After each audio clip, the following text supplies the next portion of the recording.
이렇게 말씀의 은혜를 나누게 되어 참 반갑고 또 감사합니다. 제가 기흥 지구촌교회에 부임한 지 거의 한 달이 다 되어 가는데요. 많은 분들을 뵙지 못해 많이 아쉬웠습니다.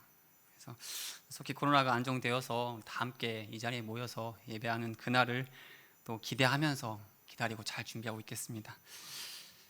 이 시간 다시 또라는 제목으로 말씀의 은혜를 나누기 원하는데요. 제가 시 한 편으로 말씀을 시작하겠습니다.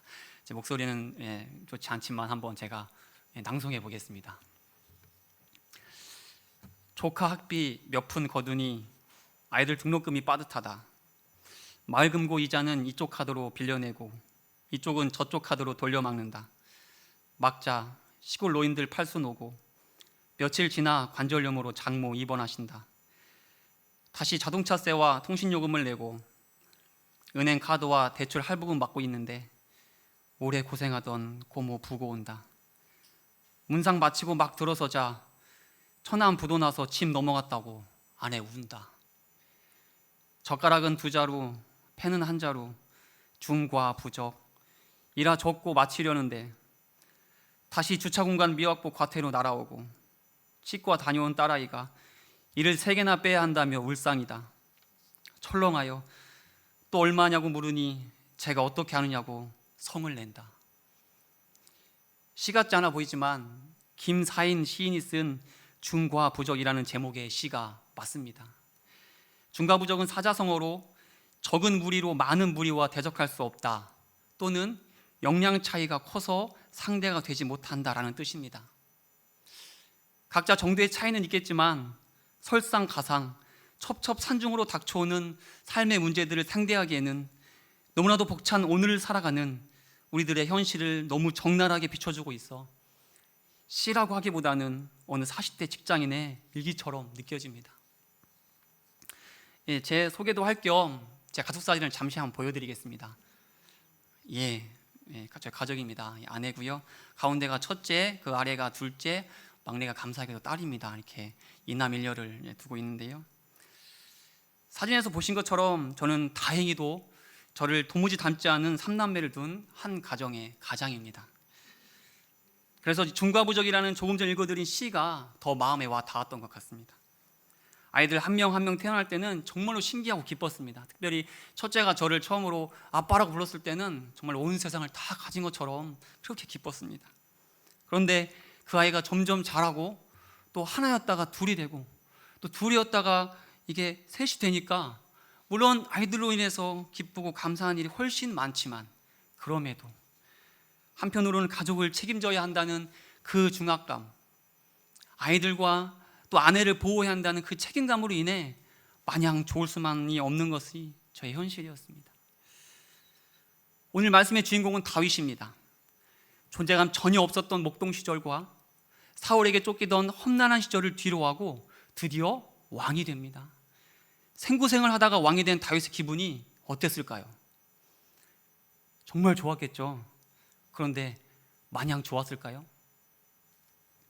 오늘 우리가 읽은 본문 말씀의 앞부분을 보면 이렇게 기록하고 있습니다. 2절인데요. 제가 봉독해 드리겠습니다. 다윗이 여호와께서 자기를 이스라엘의 왕으로 삼으신 줄을 깨달았으니 이는 그의 백성 이스라엘을 위하여 그의 나라가 높이 들림을 받았음을 알미었더라. 다윗은 자신이 누리고 있는 이 왕이라는 자리가 자신의 힘이나 능력에 기인한 것이 아니라 만유의 주제이신 하나님께로부터 온 것임을 깨달았습니다.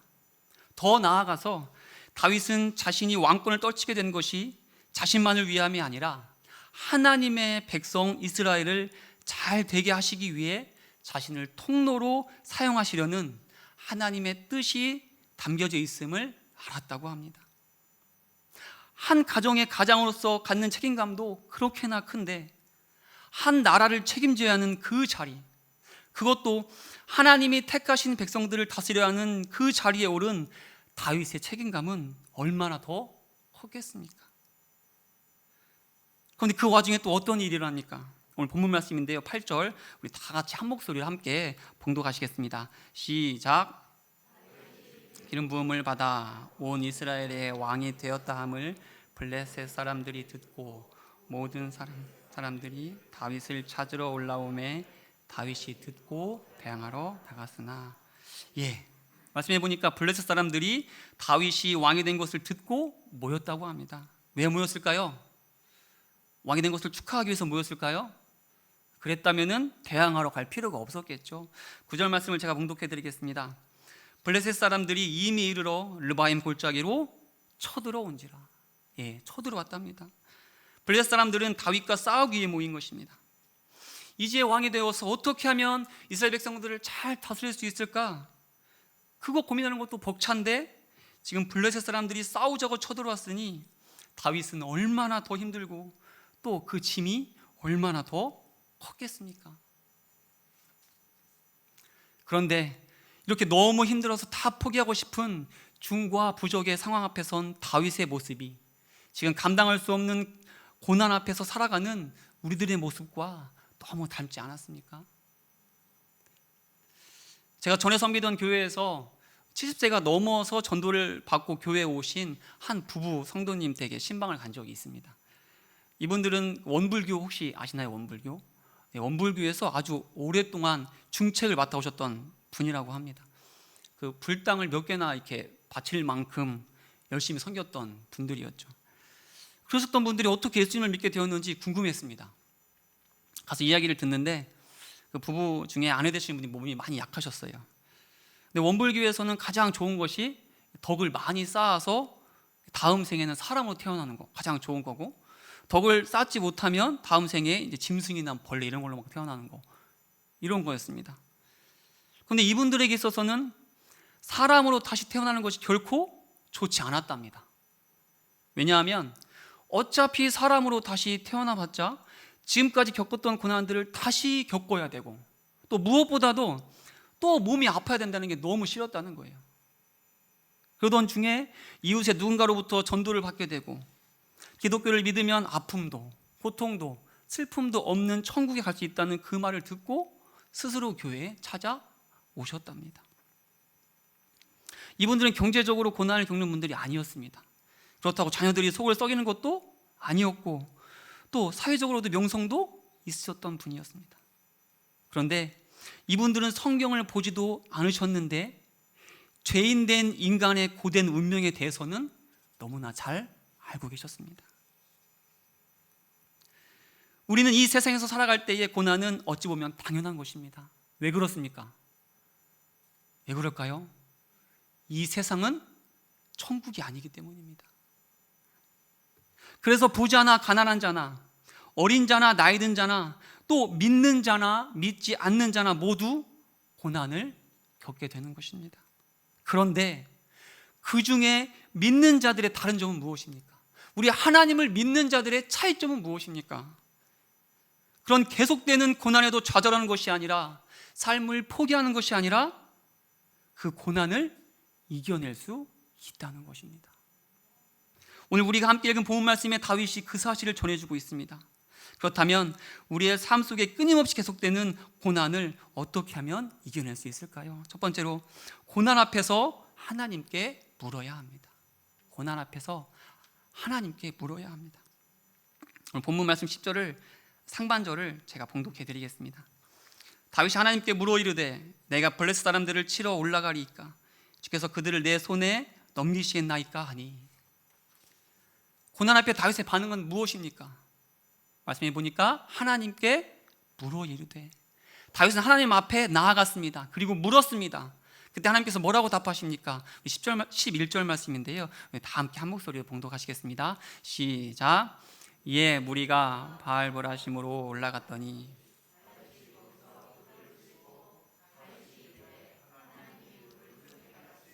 내 손으로 내 대적을 치셨다 하므로 그곳 이름을 바알보라심이라 부르니라. 아멘. 하나님이 물을 쪼개같이 대적을 흩으셨다라고 전하고 있습니다. 물을 쪼갰다라는 표현하면 떠오르는 성경에 아주 유명한 사건 혹시 있을까요? 물을 쪼갠 사건 어떤 게 있을까요?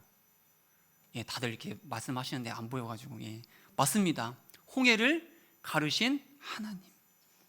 어렵게 애굽을 탈출한 이스라엘 백성들이 홍해에 가로막혀 뒤쫓아오던 애굽의 군대에 잡혀갈 위기에 처했습니다. 이렇게 오지도 가지도 못하는 상황에서 모세는 간절히 하나님을 찾습니다. 그럴 때 하나님은 어떻게 역사하십니까? 출애굽기 14장 21절 말씀인데요, 제가 봉독해 드리겠습니다. 모세가 바다 위로 손을 내밀매 여호와께서 큰 동풍이 밤새도록 바닷물을 물러가게 하시니 물이 갈라져 바다가 마른 땅이 된지라. 그냥 홍해를 가른 것뿐만 아니라 걸어서 지나가기 편하도록 마른 땅이 되게 하셨답니다.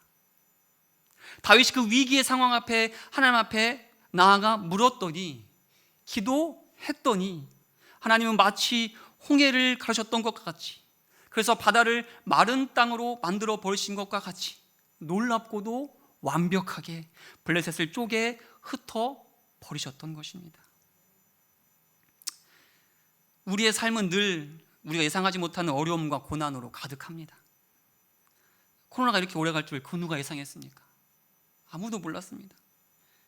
그런데 우리 믿는 자들에게 중요한 것은 문제의 크고 작음, 또 많고 적음이 아니라 바로 그 문제나 고난을 향한 우리의 반응이라는 것입니다. 이게 중요하다는 것이에요. 다윗은 그런 상황이 어떻게 했다고 나옵니까? 하나님께 물었다. 하나님 앞에 나아갔다. 하나님을 바라봤다. 그리고 그 문제를 하나님 앞에 내어놓고 기도했습니다. 그럴 때 하나님은 그 기도를 들으시고 놀랍게 응답해 주시는 것입니다. 그런 하나님을 올 한 해 매 순간 경험하시길 축복합니다. 그런데 여기까지면 참 좋겠습니다. 오늘 본 말씀도 여기서 딱 끝나고, 놀라운 하나님을 경험하고 할렐루야 찬양하고 설교도 딱 끝나고 좋겠죠. 그런데 이제부터가 정말로 중요합니다. 오늘 우리가 함께 읽은 본 말씀 13절을 제가 봉독해 드리겠습니다. 블레셋 사람들이 다시 골짜기를 침범한지라. 이미 하나님은 블레셋을 완벽하게 무찌르셨습니다. 12절 말씀에 보면 블레셋 사람이 그들의 우상을 그곳에 버렸으므로 다윗이 명령하여 불에 사르니라. 블레셋도 마치 이스라엘이 언약궤를 앞세워서 전쟁에 나간 것처럼 전쟁할 때 자신들이 믿는 신을 앞세워서 전쟁에 임했다고 합니다. 근데 말씀을 보니까 그들이 우상을 그곳에 버렸다. 그러니까 그 신을 다시 챙겨서 가져갈 정신도 없을 만큼 전쟁에서 완벽하게 졌다는 것을 표현하고 있는 겁니다. 그렇게 무참히 깨진 블레셋이 지금 말씀해 보니까 어떻게 했다고요? 다시 쳐들어왔다. 다시 쳐들어왔다. 우리의 인생도 마찬가지인 것 같습니다. 여기에서 많이 무너지는 것 같습니다. 한 번은 괜찮습니다. 감당할 수 있습니다. 경험이라고 말할 수 있습니다. 그런데 반복되면 어쩔 수 없이 의심이 생깁니다. 또 낙심이 됩니다. 그래서 이 다시의 고난 앞에 많은 신앙인들도 무너지게 되는 것입니다. 그런데 이 다시라는 고난 앞에 다윗은 어떻게 했습니까? 여기에 계속되는 고난을 이겨낼 비밀이 숨겨져 있습니다. 그것은 바로 고난 앞에서 다윗은 또 하나님께 물었습니다. 앞에 첫 대지와 차이점은 딱 한 글자입니다. 앞에 첫 대지는 고난 앞에서 하나님께 물어야 합니다. 지금 뭐죠? 고난 앞에서 우리는 또 하나님께 물어야 합니다. 이 또가 중요한 겁니다. 14절 상반절을 제가 봉독해 드리겠습니다. 다윗이 또 하나님께 묻자운대. 블레셋 침투에 다윗은 10절에 하나님께 물었습니다.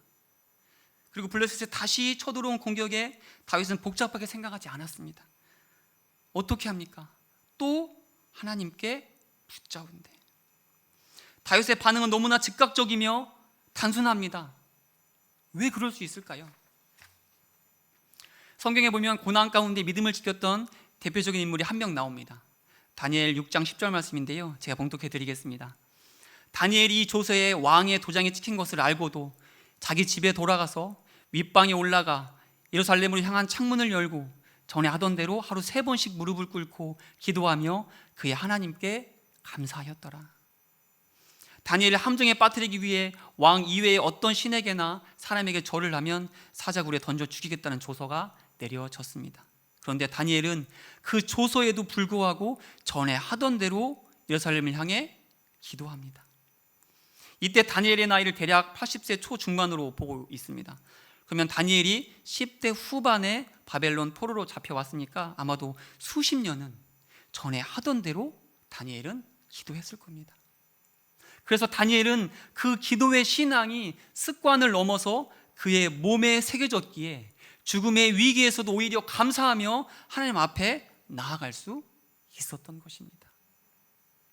다윗도 마찬가지입니다.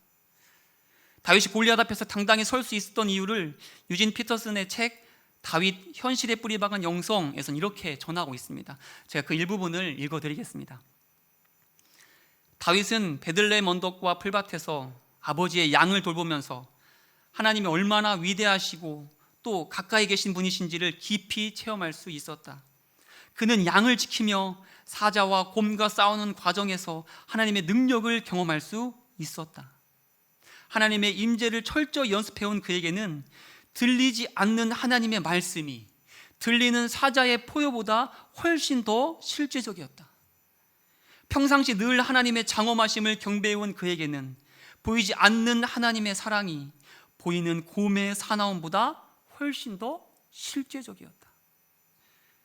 다윗에게 있어서 하나님의 임재가 당장 눈앞의 골리앗보다 훨씬 더 확실했기에, 더 실제적이었기에 다윗은 골리앗 앞에 당당히 설 수 있었던 것입니다.